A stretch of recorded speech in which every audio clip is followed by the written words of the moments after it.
अगर आपको automatic CNG के अंदर चाहिए तो मुझे लगता है Baleno is a sweet spot जिसके अंदर ये एएमटी को सीएनजी के अंदर दे सकते हैं। तो बलिनो जो है पहले भी फीचर रिच थी, लेकिन इस बार जो जो छोटे मोटे फीचर्स में कमी थी वो इस गाड़ी के अंदर एड ऑन कर दी जाए। देखिए सबसे बड़ी डिमांड जो कस्टमर की आज की डेट में वो है sunroof. Hi everyone, good morning, welcome back to the channel. तो भाई 5 सितंबर 2026 डेट आप नोट कर लीजिएगा। इस डेट को जहां तक है मारुति सुजुकी बलिनो फेसलिफ्ट आपको लॉन्च होती हुई दिख जाएगी और गाड़ी के अंदर चेंजेस जो है वो बहुत जबरदस्त है। मतलब कुछ इन्फॉर्मेशन के मुताबिक सीएनजी के अंदर गाड़ी में चेंजेस होने वाले हैं, गाड़ी के इंटीरियर के अंदर मेन चेंजेस होने वाले हैं, इंजन में बदलाव किए गए हैं और इसके अलावा गाड़ी के फीचर्स के अंदर काफी कुछ ऐड किया गया है जिसका आज के इस वीडियो में बात करेंगे। तो अगर आप भी मारुति सुजुकी बलिनो लेने का प्लान कर रहे हैं तो 5 सितंबर तक का वेट कर लीजिए और 5 सितंबर के बाद आप डिसाइड कर सकते हैं कि बलिनो मुझे यही वाली लेनी है या फिर बलिनो का जो अपडेटेड फेसलिफ्ट आएगा उसके अंदर कुछ काम के फीचर आपको देखने को मिलने वाले हैं। तो चलिए अपनी इस वीडियो को शुरू करते हैं। मेरा नाम है वीरेश और आप देख रहे हैं दी एसटीजे कार्स। तो भाई सबसे पहले बात करते हैं गाड़ी के एक्सटीरियर के डिजाइन की कि वहां पे गाड़ी के अंदर क्या चेंज है। देखिए मेन चेंजेस अगर आप नोटिस करोगे स्पाई शॉट्स के थ्रू तो आपको दिखेगा कि गाड़ी का जो फ्रंट बम्पर है उसके अंदर जो ग्रिल है उसके अंदर आपको चेंज दिखाई दे रहा है। गाड़ी के अंदर ऐसा कोई फ्रंट में पार्किंग सेंसर जो है वो दिखाई नहीं दे रहे, ना कोई रडार मॉड्यूल आपको इसके अंदर दिखाई दे रहा है। तो ओवरऑल जो गाड़ी का फ्रंट लुक है पहले से ज्यादा आपको स्लीक दिखाई देगा। साइड प्रोफाइल में ऐसा कोई भी चेंज गाड़ी के अंदर नोटिस नहीं हुआ है एक्सेप्ट दी अलॉय व्हील्स के। इसके अंदर अब आपको नया अलॉय व्हील का डिजाइन जो है वो देखने को मिलेगा। ऐसी गाड़ी के रियर पोर्शन की तरफ जाते हो तो इसका जो टेल लैंप का डिजाइन है उसके अंदर थोड़े बहुत चेंजेस जो है वो आप नोटिस कर सकते हो। अदरवाइज ऐसा कुछ गाड़ी की डायमेंशंस के अंदर कोई चेंज नहीं है। हाइट, विड्थ और जो साइज है गाड़ी का लगभग सेम रखा गया है, कोई भी चेंजेस उसके अंदर आपको दिखाई नहीं दे रहे हैं। हाँ लेकिन जो मेन चेंजेस किए जाएंगे भाई वो है गाड़ी के इंटीरियर में। इंटीरियर को लेकर काफी सारे कस्टमर जो है कंफ्यूज है कि गाड़ी के अंदर आने क्या वाला है। तो सबसे पहले करंट जो फीचर है गाड़ी में उसकी बात कर लेते हैं। देखिए इसके अंदर वैसे ही काफी सारे आपको सेगमेंट फर्स्ट फीचर देखने को मिलते हैं, जैसे 9 इंच की इंफोटेनमेंट स्क्रीन आपको देखने को मिल जाती है, wireless Android auto Apple CarPlay आपको देखने को मिल जाता है, हेड्स अप डिस्प्ले आती है, 360 डिग्री कैमरा आता है, ऑटोमेटिक क्लाइमेट कंट्रोल आ जाता है, 6 एयरबैग आते हैं और कनेक्टेड कार फीचर तो इसके अंदर आते ही है। लेकिन इन सारे फीचर के अलावा भी गाड़ी के अंदर अब क्या एड ऑन कर दिया जाएगा। देखिए सबसे बड़ी डिमांड जो कस्टमर की आज की डेट में वो है सनरूफ। तो एक सिंगल पेन सनरूफ जो है जहां तक इसके टॉप मॉडल जो अल्फा आएगा उसके अंदर देखने को मिलेगी। इसके अलावा गाड़ी के अंदर जो एम्बियंट लाइटिंग है भाई साहब वो कंफर्म्ड है, वो आपको देखने को मिलेगी। न्यू सील टपोल्स्ट्री यानी कि जो लेदराइट सीट्स है वो इस गाड़ी के अंदर अब आपको देखने को मिल जाएगी और साथ ही जो इंटीरियर का कलर थीम और डिजाइन है वो थोड़ा बहुत आपको चेंज देखने को मिलेगा। इसके अलावा जो फ्रंट की सीट है जहां तक है वो वेंटिलेशन के अंदर आपको देखने को मिल सकती है। ओवरऑल जो गाड़ी के अंदर न्यू फीचर एड ऑन है भाई साहब यही कुछ किए गए हैं। अदरवाइज जो पुराने फीचर इसके अंदर आते थे, अब चाहे वो 360 डिग्री कैमरा हो चाहे वो एचयूडी डिस्प्ले हो, उनके अंदर थोड़े बहुत अपग्रेड किए जाएंगे। जैसे कि जो 360 डिग्री कैमरा की क्वालिटी है वो थोड़ी बेटर कर दी जाएगी। तो ओवरऑल अगर देखा जाए तो बलिनो जो है पहले भी फीचर रिच थी, लेकिन इस बार जो जो छोटे मोटे फीचर्स में कमी थी वो इस गाड़ी के अंदर एड ऑन कर दी जाएगी और गाड़ी का प्राइस क्या रहेगा वो हम एंड में डिस्कशन करेंगे। अब आता है भाई सबसे बड़ा सवाल, गाड़ी के इंजन में क्या मिलेगा। इंजन देखिए गाड़ी के अंदर फिलहाल 1.2 लीटर का इंजन आता है जो आपको 90 पीएस की पावर और 113 एनएम का टॉर्क निकाल के देता है अगर आप इस गाड़ी को पेट्रोल में लेते हैं। लेकिन आप एक चीज नोटिस कीजिए, इग्निस जो है वो डिसकंटिन्यू हो गई। 1.2 लीटर का सेम इंजन आता था जो बलिनो के अंदर आता है। इसी तरीके से स्विफ्ट के अंदर से भी 1.2 लीटर का 4 सिलेंडर इंजन जो है वो इन्होंने हटा लिया है। अभी फिलहाल सिर्फ 2 ही गाड़ी मार्केट के अंदर अवेलेबल है, इनफैक्ट 3 गाड़ियां मार्केट के अंदर अवेलेबल है जिनके अंदर ये 1.2 लीटर का इंजन जो है वो देखने को मिलता है। एक बलिनो, एक फ्रोंक्स और एक आ जाती है हमारे पास वैगनार जो 1.2 लीटर के साथ आती है। अदरवाइज अब जितनी भी गाड़ी मारुति के पोर्टफोलियो में है उनके अंदर या तो 1.2 लीटर का 3 सिलेंडर इंजन देखने को मिलता है जो जी सीरीज के साथ आ रहा है, या फिर 1.5 लीटर का एक इंजन देखने को मिलता है जो आपको विक्टोरस के अंदर, ब्रेजा के अंदर देखने को मिलता है। और जहां तक एक्सपेक्टेशन है भाई इसके अंदर अब 1.2 लीटर का 3 सिलेंडर जो इंजन है वो देखने को मिल सकता है, जो आपको स्विफ्ट के अंदर ऑफकोर्स देखने को मिलता है या फिर डिजायर के अंदर देखने को मिलता है। ऐसा कोई इंजन के अंदर कोई कंप्लेंट अभी तक नहीं आई है क्योंकि डिजायर भी 1 लाख से ज्यादा यूनिट सेल हुई है पिछले साल और टैक्सी के अंदर बहुत जबरदस्त परफॉर्मेंस दे रही है। तो मेरी जो एक्सपेक्टेशन है वो यही है कि 1.2 लीटर का जो इंजन है वो इसके अंदर लॉन्च किया जाएगा जो आपको स्विफ्ट और डिजायर के अंदर देखने को मिलता है, जो 5 स्पीड मैनुअल ट्रांसमिशन के साथ आएगा और 5 स्पीड एएमटी के साथ आएगा। अब इस इंजन में 6 स्पीड गियरबॉक्स की कोई भी कॉन्फर्मेशन नहीं है, तो जहां तक उम्मीद है कि 1.2 लीटर का 3 सिलेंडर इंजन जो एएमटी और मैनुअल ट्रांसमिशन के साथ आपको देखने को मिल जाएगा। एंड ऑफ कोर्स ये इंजन जो है आपको माइलेज बहुत जबरदस्त निकाल के देता है। मतलब जिनके पास भी फिलहाल स्विफ्ट है या स्विफ्ट डिजायर कस्टमर चला रहे हैं तो उनको पता है कि ये इंजन 20 से 22 किलोमीटर पर लीटर की माइलेज आपको हाईवे पे निकाल के दे देता है और सिटी के अंदर यही इंजन आपको 14 से 15 की माइलेज निकाल के दे देता है। ऐसा कुछ रिफाइनमेंट के अंदर गाड़ी में कमी नहीं आती। स्विफ्ट जो है फिलहाल ठीक ठाक बिक रही है अगर आप नंबर्स पे नजर डालोगे, और ये इंजन माइलेज बहुत अच्छी निकाल के देता है। अब बात करते हैं भाई उन कस्टमर की जिनको सीएनजी से रिलेटेड अपडेट चाहिए था। अब देखिए सीएनजी जो है वो 1.2 लीटर जी सीरीज इंजन के साथ कंटिन्यू रहेगी जैसे डिजायर के अंदर आती है, जैसे स्विफ्ट के अंदर आती है, लेकिन जो पावर परफॉर्मेंस है वो कहीं ना कहीं थोड़ी सी कंट्रोल्ड कर दी जाएगी। करंट वाला जो सीएनजी पावर है वो आपको 78 पीएस और 98 एनएम का टॉर्क निकाल के देता है, जो थोड़ा बहुत तो रिड्यूस होगा अगर 1.2 लीटर का इंजन इसके अंदर 3 सिलेंडर में दे दिया जाता है। इसके अलावा सबसे बड़ा अपडेट जो किया किया जा सकता है वो ये कि जो सीएनजी वाले कस्टमर है, जो ऑटोमेटिक में सीएनजी देख रहे हैं, वो एजीएस में बलिनो के अंदर सीएनजी को डेब्यू किया जा सकता है। मतलब बलिनो मारुति की पहली ऐसी गाड़ी बन सकती है जिसके अंदर सीएनजी विद ऑटोमेटिक आपको देखने को मिल सकता है। अभी तक सीएनजी ऑटोमेटिक आपने पंच के अंदर देखी, टाटा टियागो के अंदर देखी, लेकिन मारुति की तरफ से मुझे ऐसा लगता है कि एजीएस सबसे ज्यादा स्मूथ गियरबॉक्स है। अगर आप एएमटी गियरबॉक्स की बात करते हो जो टाटा के अंदर आता है, तो टाटा से बेहतर अगर आपको ऑटोमेटिक सीएनजी के अंदर चाहिए तो मुझे लगता है Baleno is a sweet spot, जिसके अंदर ये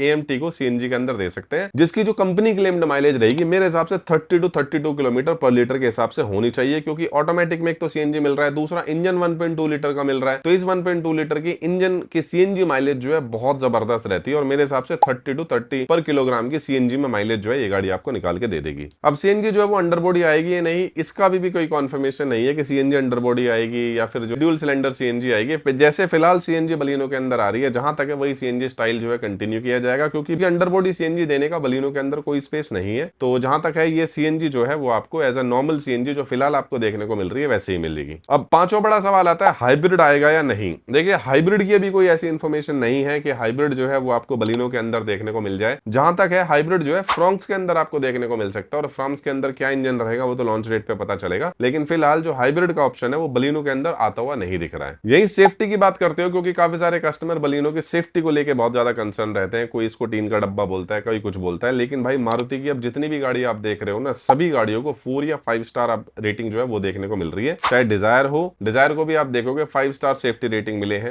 ब्रेजा टेस्ट हुई है, उसको भी 5 स्टार सेफ्टी रेटिंग मिले हैं, और मेरे हिसाब से बलिनो भी अब एक 5 स्टार सेफ्टी रेटिंग कार बन सकती है, क्योंकि इसके अंदर भी फीचर अगर आप नोटिस करोगे तो स्टैंडर्ड कर दिए, जैसे 6 एयरबैग स्टैंडर्ड है, एबीएस विद ईबीडी स्टैंडर्ड है, इलेक्ट्रॉनिक स्टेबिलिटी प्रोग्राम स्टैंडर्ड है, हिल होल्ड असिस्ट जो है वो इसके अंदर स्टैंडर्ड है। और इसी वजह से मुझे ऐसा लगता है कि अगर ये गाड़ी भारत एनकैप में क्रैश टेस्ट के लिए भी जाएगी तो आराम से 5 स्टार लेके आ सकती है। ऐसा कोई मेन कंसर्न गाड़ी के साथ नहीं होगा। और इसके अलावा भाई सेफ्टी के अंदर ही आपको अडास लेवल का फीचर भी इसके अंदर देखने को मिल सकता है। अब अडास कौन सा आएगा वो देखने वाली बात रहेगी। मुझे लगता है जहां तक है अडास के जो नॉर्मल फीचर है जो लेवल 1 के अंदर आते हैं वो देखने को मिल सकते हैं, जिसके अंदर आपको adaptive cruise control, standard cruise control, lane departure warning और इसके अलावा पार्किंग जो असिस्ट है वो देखने को मिल सकता है। अदरवाइज लेवल 2 अडास का भी ऐसा कोई कॉन्फर्मेशन फीचर इसके अंदर नहीं आया है। अब बात करते हैं भाई साहब गाड़ी की प्राइसिंग की, प्राइस क्या रहने वाली है। देखिए जो करंट बलिनो है वो आपको 5,99,000 रुपए से स्टार्ट होती है, 9,17,000 रुपए तक जाती है। और जहां तक है गाड़ी के अंदर ज्यादा प्राइस इंक्रीमेंट तो नहीं, बट 25 से 30,000 रुपए तो इंक्रीमेंट होगा। मतलब अगर आप इसका बेस मॉडल लेते हो तो उसका प्राइस 6,25,000 रुपए रखा जाएगा, और अगर वही टॉप मॉडल आप लेते हो तो उसका प्राइस भी लगभग 9.5 से 10 लाख रुपए के आसपास रखा जाना चाहिए। वहीं अगर आप इस गाड़ी का सीएनजी वेरिएंट लेते हो तो उसकी प्राइस भी 7,75,000 रुपए, यानी कि ऑलमोस्ट 8 लाख के अराउंड आपको ये कॉस्ट करनी चाहिए। और वहीं आप टॉप ट्रेंड में अगर आप इस गाड़ी का सीएनजी लेते हो तो 9,50,000 के आसपास ये आपको कॉस्ट करनी चाहिए। और अब बात करते हैं कि जब बलिनो लॉन्च होगी तो ऑफकोर्स इसके राइवल्स क्या होंगे। तो भाई Hyundai i20, Tata Altroz, Toyota Glanza, जिनके अंदर फीचर्स काफी अच्छे आते हैं, सनरूफ आ जाती है, ऑटोमेटिक आ जाता है, तो बलिनो अब कहीं ना कहीं इन सारी गाड़ियों को टक्कर देगी। तो अगर आप भी 7 लाख रुपए से लेके 10 से 12 लाख रुपए तक की रेंज में कोई गाड़ी देख रहे हो तो भाई आप थोड़ा वेट कर लीजिए 5 सितंबर तक का। 5 सितंबर के बाद गाड़ी की जो मैक्सिमम इन्फॉर्मेशन है वो आपके सामने रिवील हो जाएगी, और जहां तक है जो इन्फॉर्मेशन है मैंने आपको बताई, यही इन्फॉर्मेशन आपको गाड़ी के अंदर देखने को मिल सकती है। तो भाई यही था आज का एक video the all new Maruti Suzuki Baleno को लेकर। कैसा लगा आपको वीडियो कमेंट करके बताना। बाकी मिलते हैं अगली वीडियो में, तब तक के लिए बाय बाय।